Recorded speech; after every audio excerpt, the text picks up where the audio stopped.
Interesting story. We're back in Death Valley. Cool. Cooper, over here, that's not yours. Nope. This is nuts. Hey, anybody want a shot of tequila? Get to the chopper.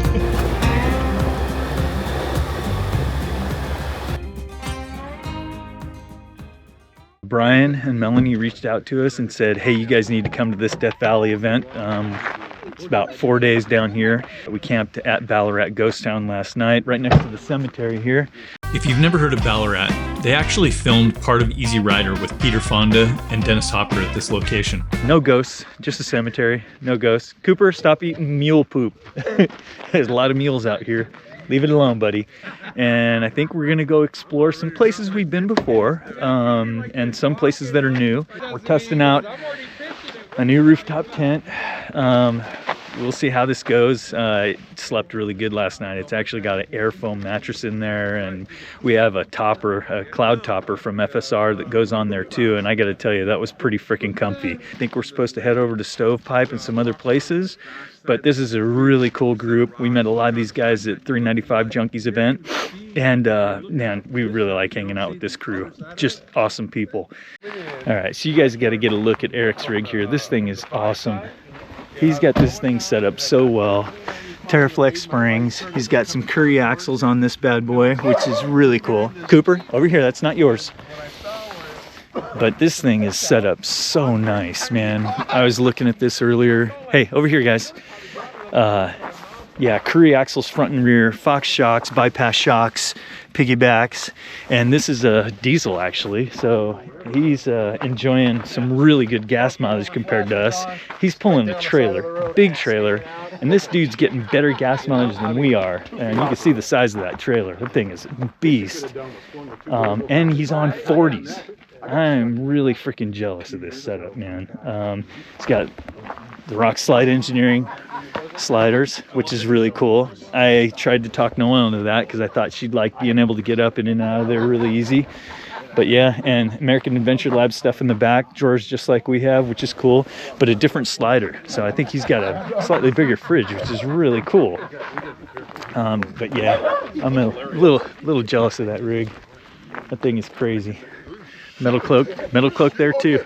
There's actually a cemetery out here in Ballarat that you can see, Ballarat Cemetery. So this is the gravesite of Seldom Seen Slim, Charles Fergie, prospector, 1889 to 1968. Year after I was born. Me lonely? Hell no. I'm half coyote and half wild burro. There's some interesting little headstones and things like that in here. John L. Benny, 1859 to 1908. And then there's some little ones that actually just kind of have a old wooden thing built around them. Trying to be as courteous as possible here because it is a cemetery. This, believe it or not, is what's left of what was the old jail and the morgue for Ballarat, the town of Ballarat. And as you can see, this wall is made of like earth. You know, it's literally crumbling here, and it's crumbled a little bit, as you can see. It's pretty rough. Seen better days, right? It's pretty weathered, and so you imagine they don't get a lot of rain out here in the desert, but you can see it's literally just kind of crumbly, and there's a bunch of sticks and stuff that are stuck in the mud here of the earth that they made, and you can see you run your hand over it and it literally just crumbles, so you kind of don't want to destroy that. But there's a little bit of a slab here and some things, and then you can see the blocks that were used in this section over here.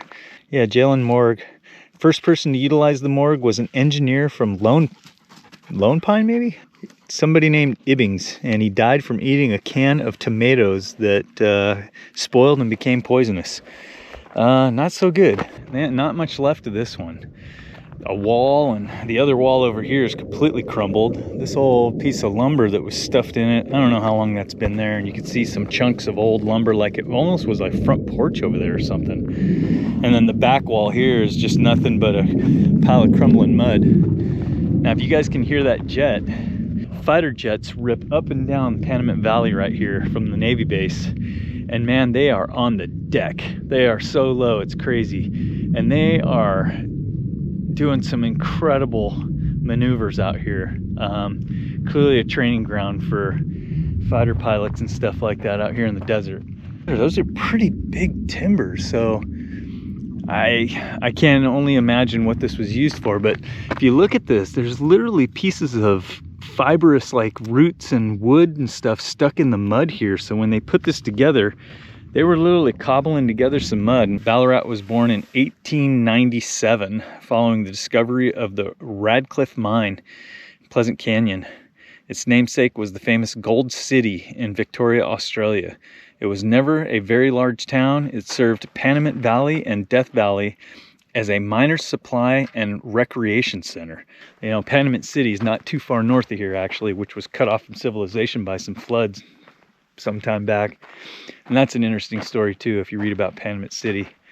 Here's another old building, again, just literally made of earth. It's kind of no wonder this stuff doesn't last. It just kind of crumbles back into the ground. You see it literally had plaster walls at one time in here over the earthen wall that have kind of crumbled off and fallen down, and the roof is pretty well collapsed. Old tin roof. This clearly looks like it was the door. You can see the hinges here to go in on this old door here. I don't know if it does kind of move, but I don't want to disturb it too much. I don't want to contribute to it falling down, because I mean, you kind of don't want it to. You kind of want it to stay like this. Clearly they had electricity up here with some wire all soldered and taped together. Light socket hanging out here. Man, that must have been a trip. Late 1800s, early 1900s. Yeah, Ballarat. Interesting little spot, you know. Pretty much lost to time. And I can imagine a day where there won't even be these ruins left, you know. So rather than sitting around camp, we really wanted to go explore. And it turns out there were a few other people that wanted to go with us. There was a trail we had skipped on our last trip through this area, but the caretakers of Ballarat told us we needed to check it out. In fact, we were given explicit instructions that we needed to get up to the ridge at the top of Pleasant Canyon. So that's where we headed.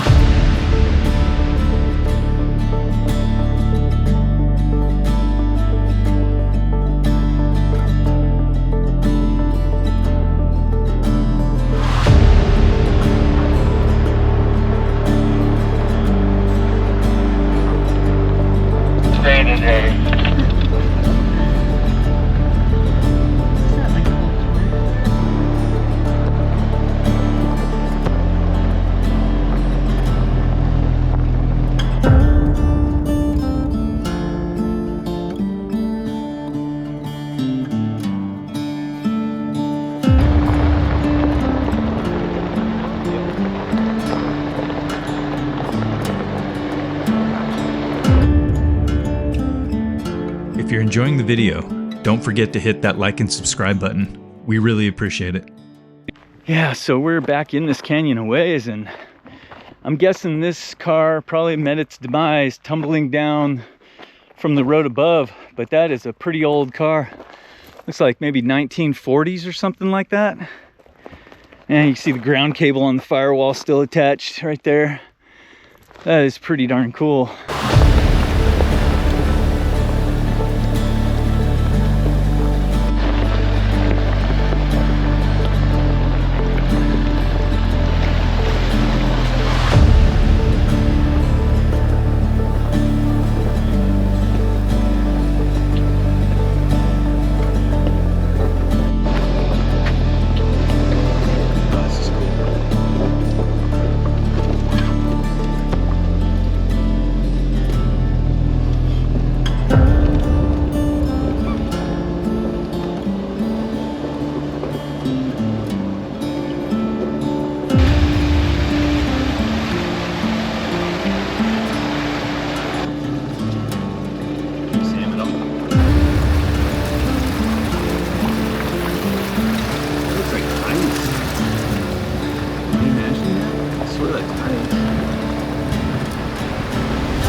stumble onto a lot of little things, but we stumbled onto yet another one. Pretty crazy. Does it? It didn't go anywhere. What do you think, Neville? Oh, is it all caved in back there or something? Oh, yeah. It's completely back on the... Oh, yeah. I mean, there's no reason to have these unless you have some sort of... Something to protect, right? Yeah. Well, it could have been a storage facility for dynamite stuff. Yeah. No, I thought you... Crazy stuff, man. You never know what you're gonna find around here. It's kind of bonkers. Who knows? Maybe it was somebody's root cellar. And this is one heavy door, though. I know. I mean, could you imagine bringing this up back in the 1800s? No, I can't. That's crazy. But then, I mean, we see a lot of stuff up in these canyons that you just go, man, the amount of effort. How did they do it? And yeah.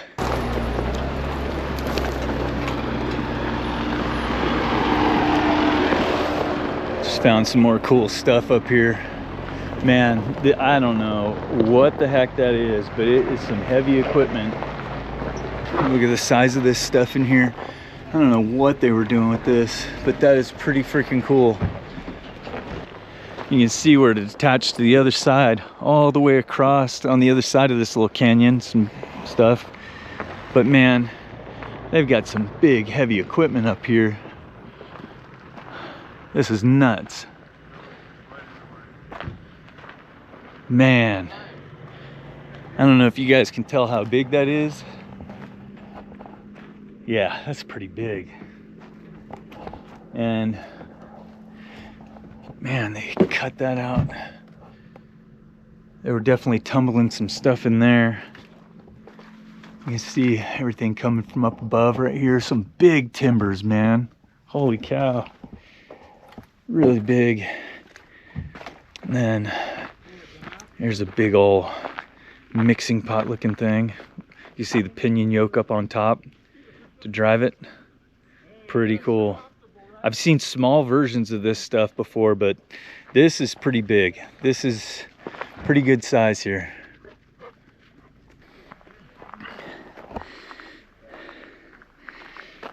Everything's sliding down through here that they were mining. See a little engine over there that was powering this little, looks like a flathead 6 or something like that. I don't know if you can see it, but way up there at the top, you'd have to hike up there. There's a little hole in the ground right over there that looks like a mine they were doing something with. And then a big old piece of timber framing up there at the top. This is crazy, just huge timbers, really big timbers, piled into the ground with all the rock. Yeah, so this canyon, pretty steep. I mean, I don't know if you can see behind me, the valley way down below. We haven't been driving very long or very far, and we've already come up a few thousand feet. So it's interesting how quickly you ascend up here. We're making our way to the ridge, and there's supposed to be a cabin up here that we want to check out. At least a chimney left of the cabin that I'm aware of, but we'll see what's up there. All right, so we're at a spot in that canyon actually called Claire's Cabin. What's left of Claire's Cabin is basically this fireplace and a doorknob right here, and an old cast iron toilet lid that you can see. Made in the USA. Imagine that. A time when toilet parts were made in the USA. That's pretty remarkable.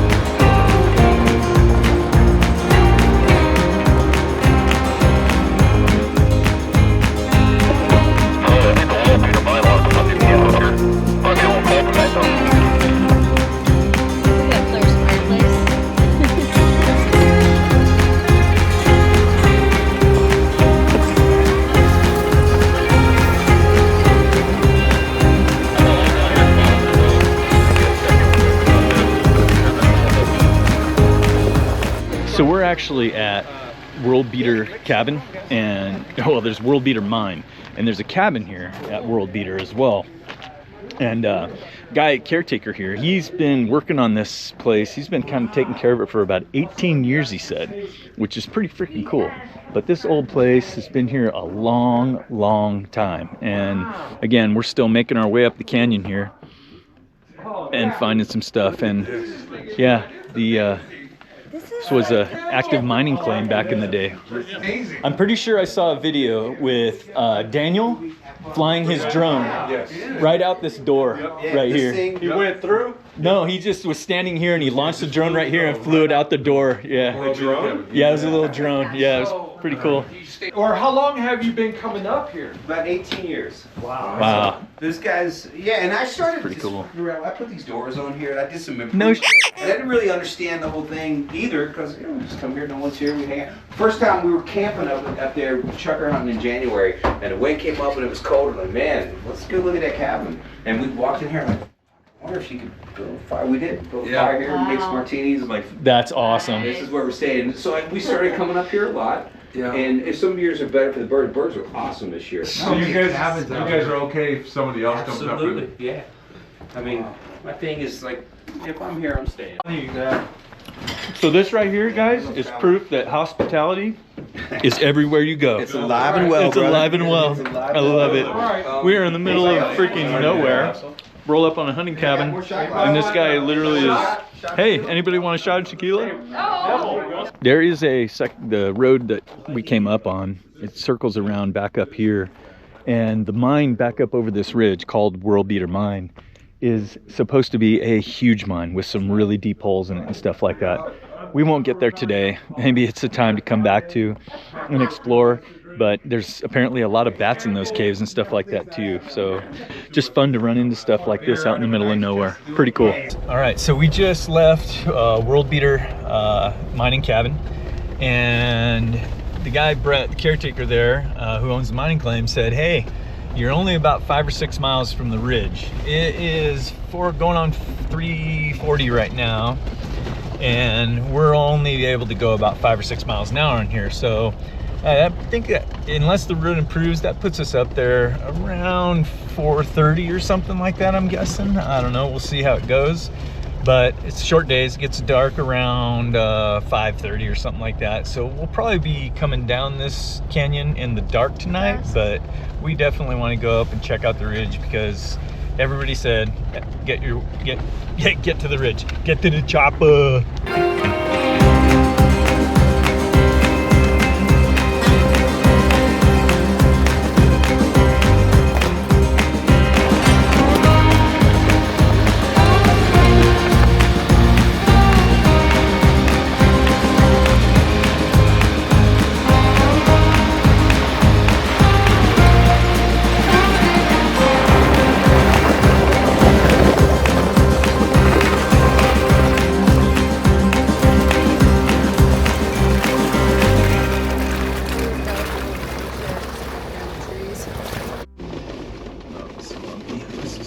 City right here for me.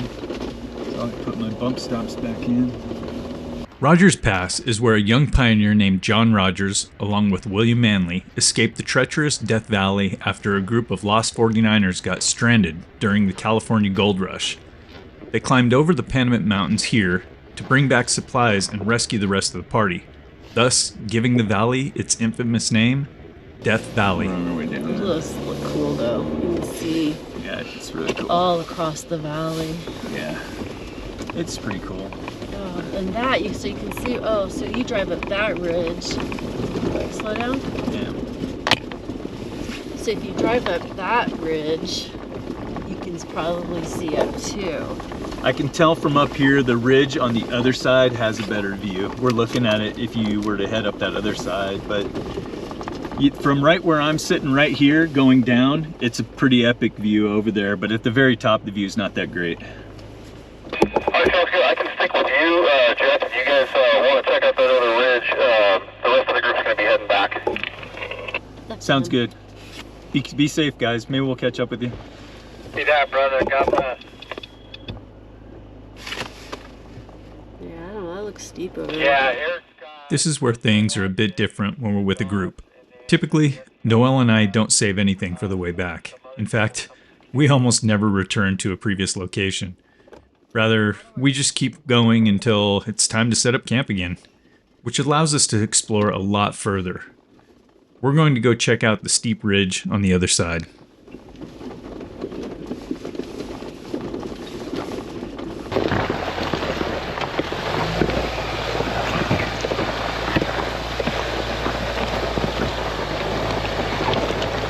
The climb up the ridge on Rogers Pass is pretty steep at the beginning, but the view looking down on Death Valley from the top of the ridge is spectacular.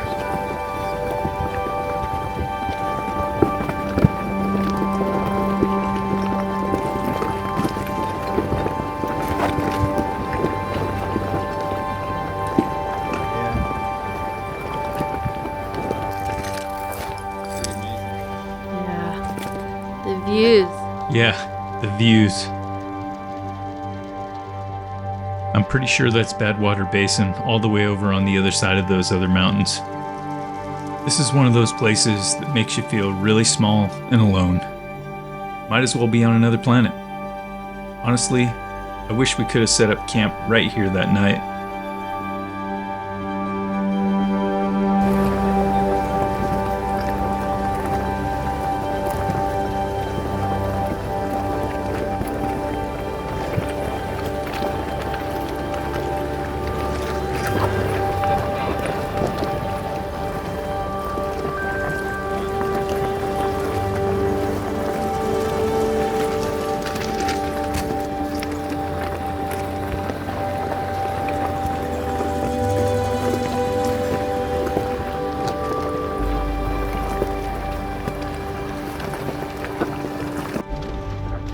So most of the crew was very responsible, unlike us, and headed back right away rather than trying to check out the viewpoints, the vistas. So Noelle and I just boogied up real quick while Matt and Neville waited to see if there was a good turnaround spot, but they couldn't hear us honking the horn, and I couldn't get radio signal to them because we were over the ridge. So we came back, and now we're just heading back down. Probably gonna be after dark before we get back, and we've got to make some mashed potatoes because I know Brian's making a tri-tip, and we should have a pretty awesome dinner at camp tonight. But puppies are chilling, mama's chilling, and we're just following Matt down the hill now and using 4 low and stuff to save our brakes because it's a pretty steep drive on the way down.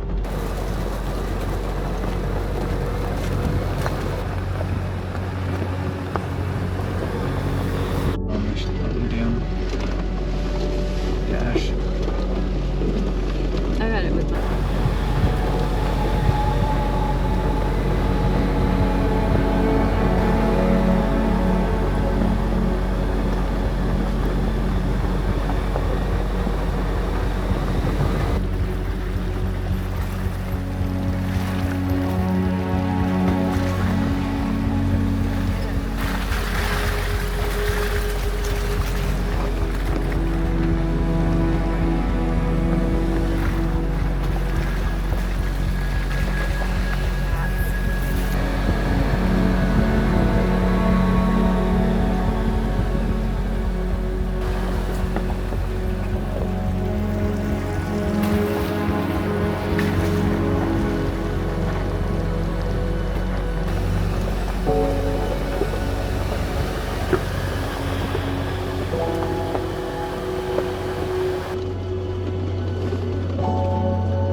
Camp. Yep.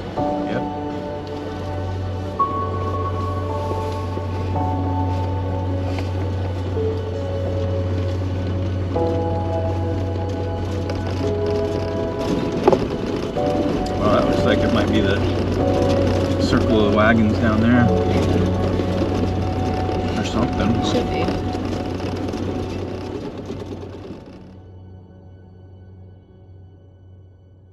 Way around the rim so you can hike the rim of this trail. The boots on his shocks. It's 45 for you on. Nice.